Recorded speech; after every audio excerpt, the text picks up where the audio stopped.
Kalian tahu gak? Di situ ibu-ibunya tetap senyum sama gua sambil ngomong kayak gitu. Gua udah mulai curiga saat itu. Gua ngerasa udah ada yang gak beres ini.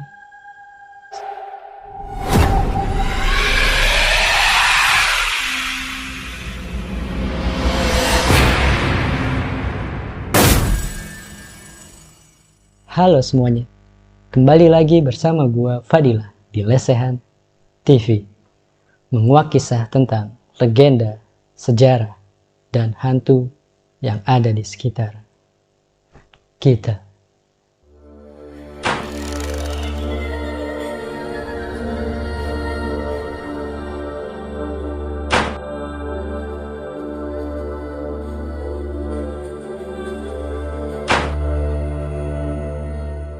Sebelumnya gua mau ngucapin minal aizin wal faizin, mohon maaf lahir dan batin.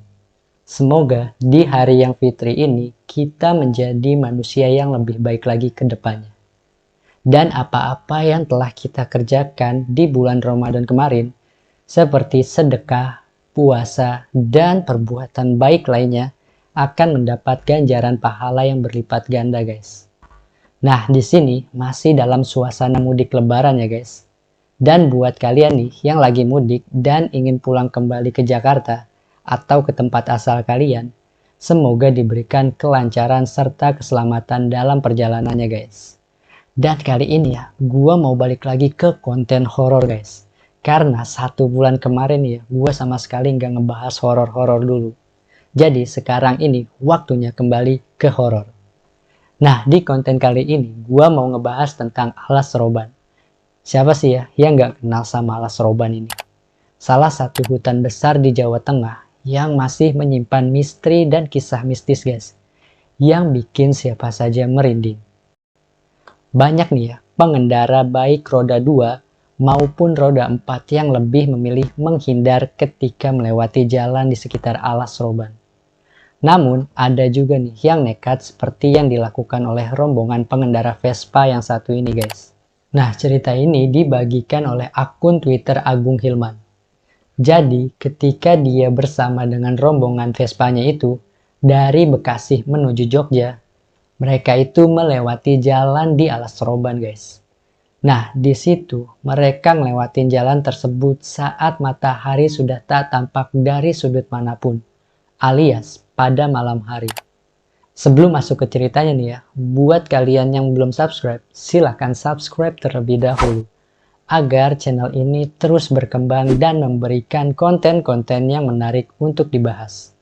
Kalau gitu, gak usah pakai lama-lama lagi ya. Kita langsung aja masuk ke ceritanya. Dengarkan dan rasakan.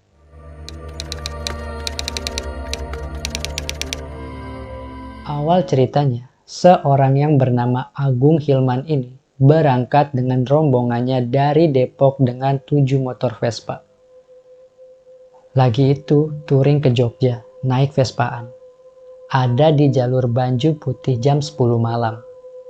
Nah, salah satu rombongan ada yang nanya, "Ini mau masuk Alas Roban apa lurus aja ke Semarang?" Setelah beberapa menit nih ya berdiskusi, akhirnya kita memutuskan untuk lewat Alas Roban. Soalnya kalau muter ke Semarang dulu itu kejauhan.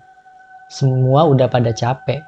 Kalau nggak salah nih ya, pas belok di lampu merah masuk jalan lingkar Alas Roban itu udah jam 11 malam kurang berapa gitu.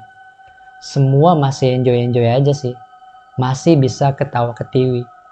Karena masih banyak truk-truk gede yang lewat barengan. Tapi ada salah satu dari rombongan kita bilang kalau udah masuk jalur gelapnya, fokus sama jalanan. Sama jangan lupa baca bismillah. Nah, dari 7 motor Vespa itu, kita kepisah tuh di tengah jalan.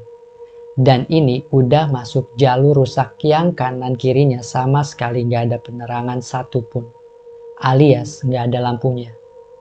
Tapi di situ ada beberapa warung pinggir jalan yang penerangannya juga masih minim. Cuma pakai bolham kuning yang 5 watt. Jadi cahayanya itu sama sekali nggak begitu terang. Gua berdua sama temen gua waktu itu, namanya Putra. Yang lain udah pada di depan.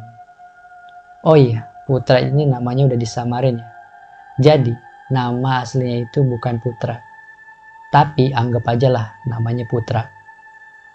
Karena Vespa punya Putra itu tahunnya lebih tua, jadinya penerangan motornya itu agak kecil. Oh iya, di sini gua pakai Vespa yang udah diganti LED. Jadi lebih terang dari punyanya Putra. Nah, di situ dia bilang, katanya begini. Belakang gue ya, gue nggak bisa lihat apa-apa, gelap banget anjir. Ya udah, di situ gue jadi ngikutin di belakang dia. Kira-kira kita udah hampir setengah jam gitu. Tiba-tiba si Putra itu mau nyalip truk. Dia kasih aba-aba ke gue. Ayo ambil kanan, balap truknya. Dia ke kanan dah tuh. Terus gue jalan buntutin dia. Karena jalanannya rusak, nyalip truk itu panjang banget gitu. Agak lama. Taunya nih ya, di belakang gua ada truk yang udah klakson-klakson. Gua ngasih lampu dim tuh ke Putra. Ngasih kode buat agak cepetan gitu. Soalnya ada truk ngebut nih. Tapi karena Vespanya itu tahunnya udah tua, dia nggak bisa ngebut-ngebut banget. Terus gua ngasih kode tangan aja tuh ke truk belakang. Biar bisa sabaran sedikit. Tapi itu truk malah tetap klakson-klakson. Malah makin bawel. Tiba-tiba ya, truk itu lewat aja di samping gua. Wush. Pokoknya gitu, cepet banget itu truknya.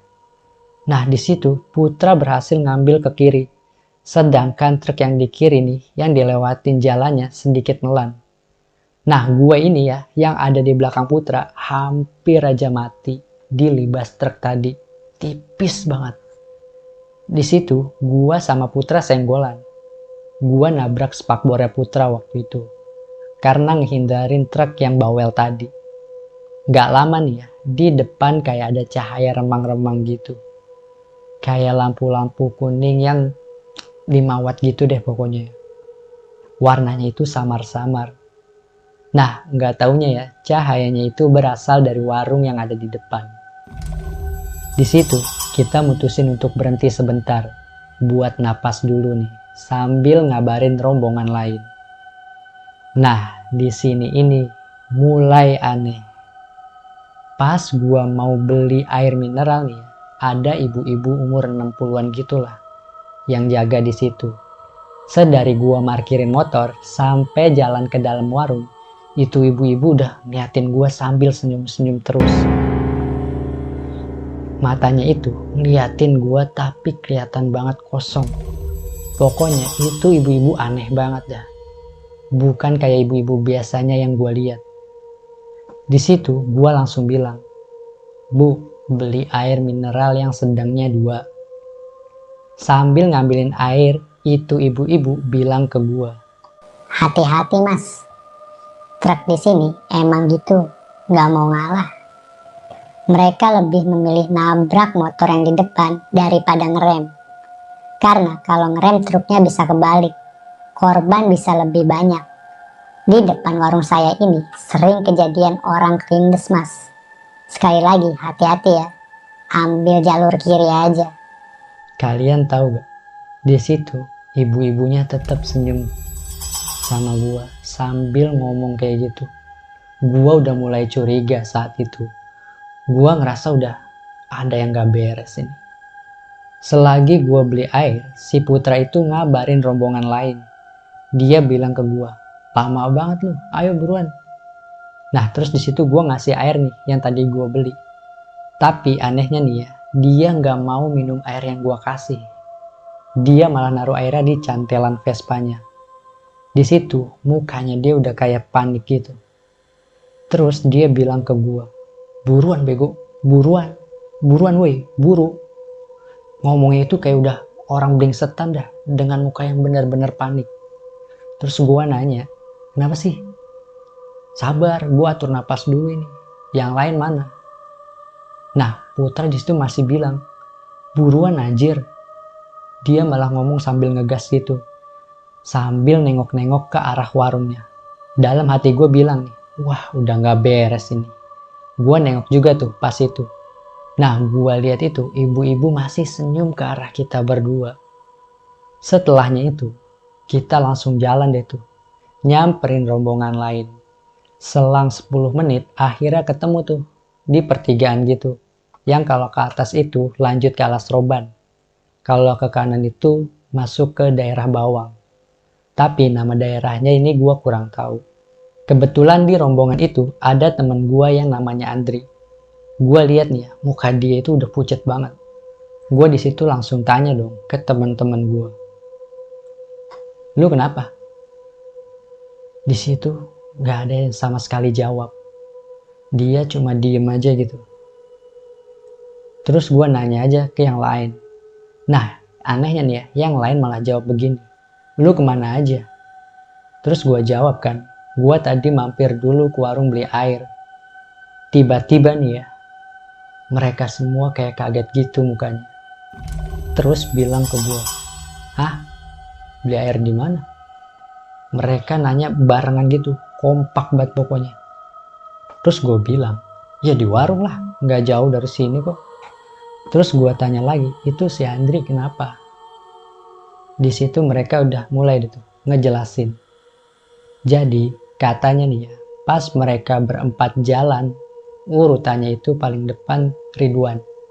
Yang kedua ini Andri. Dan ketiga ini Iqbal. Terus paling belakang ada Randy.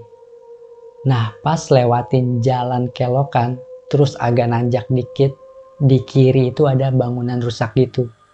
Kayak bekas apa gitu katanya. Udah pada hancur pokoknya deh, gak berbentuk. Nah Randy yang paling belakang nih, dari kejauhan, ngeliat ada cewek pakai gaun merah. Dia berdiri sambil nunduk. Pas banget di depan bangunan itu. Nah pas mereka lewat, taunya itu cewek terbang ke sebelah motor Andri. Iqbal yang juga ngeliat penampakan itu, langsung klakson-klakson. Nah mereka itu tetap jalan nih, dalam keadaan kuntilanak itu terbang di sebelah motornya Andri. Nah di situ si Andri ini belum tahu kalau ada kuntilanak yang terbang di sebelah kirinya. Dia masih aja tuh fokus sama jalan. Di situ Iqbal mulai nih teriak-teriak ke Andri. Dri, jangan nengok ke kiri, fokus aja jalan, kata si Iqbal. Nah Andri bilang, emang kenapa? Sambil dia masih tetap fokus nih sama jalanannya. Bagusnya nih ya, di situ Andri masih manut aja. Dia nggak nengok ke kiri dan tetap fokus sama jalan. Hampir 3 menitan mereka jalan nih ya, dalam keadaan kuntilanak itu di sebelah nih motor Andri. Masih terbang tuh ngikutin. Iqbal sama Randy udah baca-bacaan aja katanya, tapi tetap aja nggak mau pergi. Itu kuntilanak terbang, kepalanya sambil nengok gitu. Ke kanan ngeliatin si Andri aja. Nah Andri yang lama-lama penasaran, akhirnya nengok deh tuh ke kiri. Alhasil, setelah nengok nih ya, motornya itu agak oleng ke kanan. Tapi alhamdulillahnya masih bisa fokus. Nggak lama tuh ya, kuntilanak itu terbang deh tuh, masuk ke pepohonan. Dan gak lama mereka semua itu berhenti. Ridwan yang dari tadi di depan itu nggak tahu apa-apa. Dia nanya ke yang lain. Kenapa? Berhenti. Udah berhenti dulu, kata si Randy. Mereka semua akhirnya berhenti di pertigaan untuk beli air, biar nenangin si Andri ini. Ridwan langsung nanya lagi nih ke yang lain. Kenapa sih? Nah terus nih ya, si Iqbal itu langsung ceritain hal yang tadi ke Ridwan. Ridwan negesin nih ke Andri. Bener itu. Terus Andri diem aja. Gak lama nih ya, gua sama Putra datang. Setelah dikasih air dan cemilan nih ya, mukanya Andri yang tadinya pucat udah mulai baikan nih. Terus dia bilang, iya men, nyesel gua nengok ke kiri. Berapa lama dia di sebelah gua.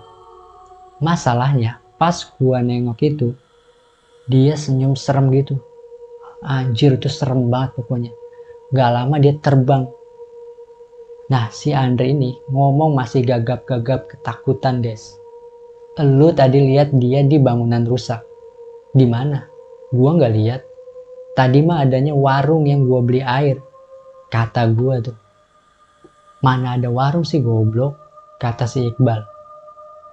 Tadi yang pas gua nyuruh lu cepetan jalan itu, gua chatan sama Iqbal. Dia bilang kalau ada bangunan kosong, suruh baca doa. Nah, sepanjang jalan ya, gua nggak lihat ada bangunan selain warung itu. Lu merhatiin gak sih? Itu yang jaga warung aneh. Di situ itu Putra nimpalin. Gue juga sempat mikir sih, kalau itu warung aneh. Sedari gue jalan nih, mau mesen, itu ibu-ibu ngeliatin terus sambil senyum-senyum. Tapi ya gue pikir positif aja, kita nggak ganggu kok. Kan cuma mau istirahat beli air, kata gue.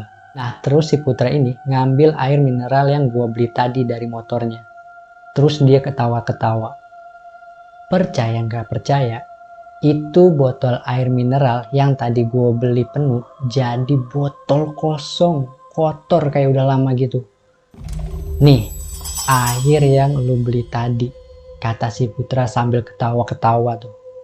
Nah di situ semua ikutan ketawa. Nggak tahu kenapa nih ya, gue malah jadi ikut ketawa. Dari yang fullnya bersih nih, jadi kayak gini. Ridwan bilang, yang lu minum itu tadi apa Gun? Sambil ketawa-ketawa dia itu. Ya nggak tau lah, udah nggak usah dipikirin, kata gue. Semua itu pada ketawa lagi. Andri juga udah baikan. Semuanya juga udah nyantai lagi. Akhirnya kita lanjut jalan, belok lewat Bawang. Nggak nerusin ke jalan Alas Roban, nggak kuat. Nah jadi segitu nih pengalaman dari Agung Hilman ini. Yang ngalamin sendiri ketika lewat Alas Roban guys, tengah malam. Terus dia bilang juga kayak gini, maaf kalau nggak serem-serem amat. Ya emang cuma segitu aja sih yang kita rasain, gak mau lebih-lebih juga. Segitu aja udah bikin merinding kalau kata dia tuh guys. Nah dan endingnya itu mereka semua sampai di Jogja dengan selamat guys. Jadi sampai sini dulu nih cerita dari Agung Hilman itu yang ditweet oleh dia. Kita bakal balik lagi ke cerita-cerita horor selanjutnya. See you next time. Selamat beristirahat.